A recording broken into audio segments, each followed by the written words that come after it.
Welcome to another new episode.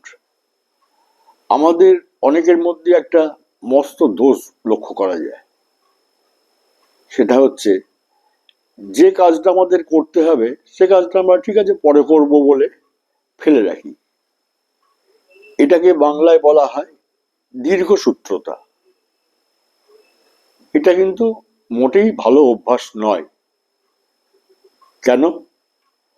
যে কাজটা করতেই যখন হবে, কাজটা করে ফেলে চুপচাপ বসে থাকি, সেটাতে মেন্টালি অনেক রিল্যাক্স থাকা যায়।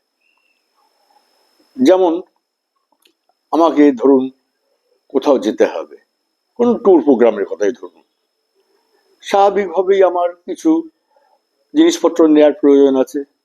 তা সেইগুলো সময় থাকতে যদি আমি ঠান্ডা মাথায় ধরুন আমার ব্যাগের মধ্যে গুছিয়ে রাখলাম, তাতে অনেকটাই সুবিধা হয়।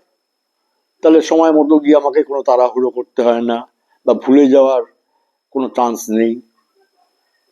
এরপর যদি কোনো কিছু আরো কিছু যোগ করতে হয় সঙ্গে, দু একটা জিনিস, সেগুলো খুব ইজিলি আমরা এগুলো ব্যাগের মধ্যে রাখতে পারি। এতে কি হয়, একটা বিরাট বোঝার চাপ মাথা থেকে কিন্তু নেমে যায়।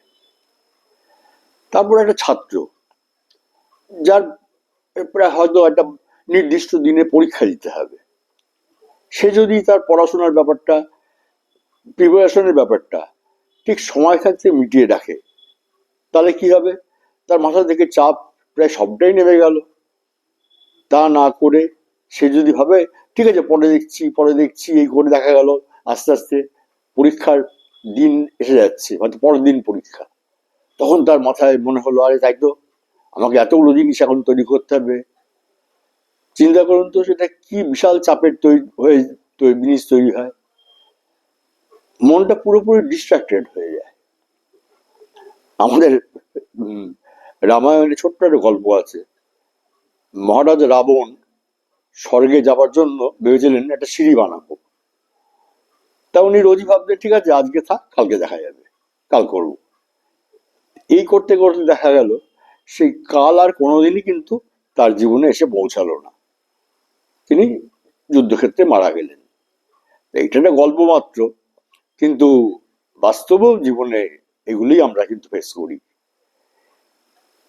যে সময়ের কাজ সেই সময় আমরা যদি করে ফেলতে পারি, এতে প্রচুর মানসিক উন্নতি হয়।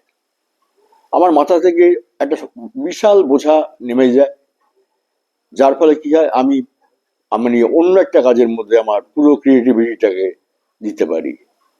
আর তা না করে সবসময় কিন্তু মাথার মধ্যে একটা মাঝামাঝি খোঁজা মারার মতো ভাব আসবে, এই যা আমার ওই কাজটা বাকি রয়ে গেছে, তো ওই কাজটা বাকি রয়ে গেছে, এইরকম একটা অস্বস্তিকর পরিস্থিতি আমাদের মনের মধ্যে থাকবেই।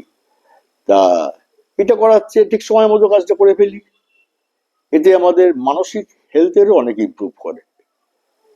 আমরা কি হয়, অনেকখানি দুশ্চিন্তা মুক্ত হতে পারি। কারণ কাজটা সময় থাকতে করলে কি হয়, তার প্রস অ্যান্ড কনস সমস্ত কিছু বিচার করে আমরা নির্দিষ্টভাবে কাজটাকে একটা সাফল্যের পথে এগিয়ে নিয়ে যেতে পারি।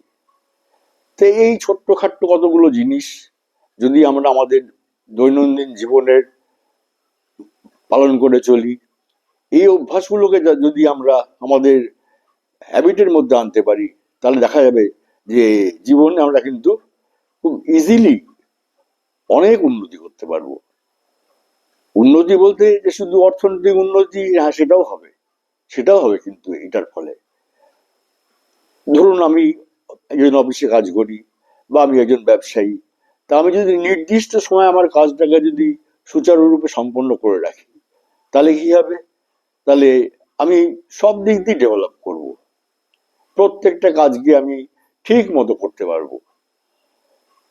যদি কোনো সেই কাজের মধ্যে হয়তো দেখা যাচ্ছে যে এমন কিছু দরকার যেটা আমার জ্ঞানে বা অভিজ্ঞতায় এই মুহূর্তে আসছে না, আমি তৎক্ষণাৎ সেটাকে নিজেকে তৈরি করতে পারি, সেটা পড়াশোনা করে হোক বা কারোর সঙ্গে আলোচনা করে হোক। এইভাবে প্রত্যেকটা জিনিসে কিন্তু আমাদের অ্যাডভান্সমেন্টই হবে।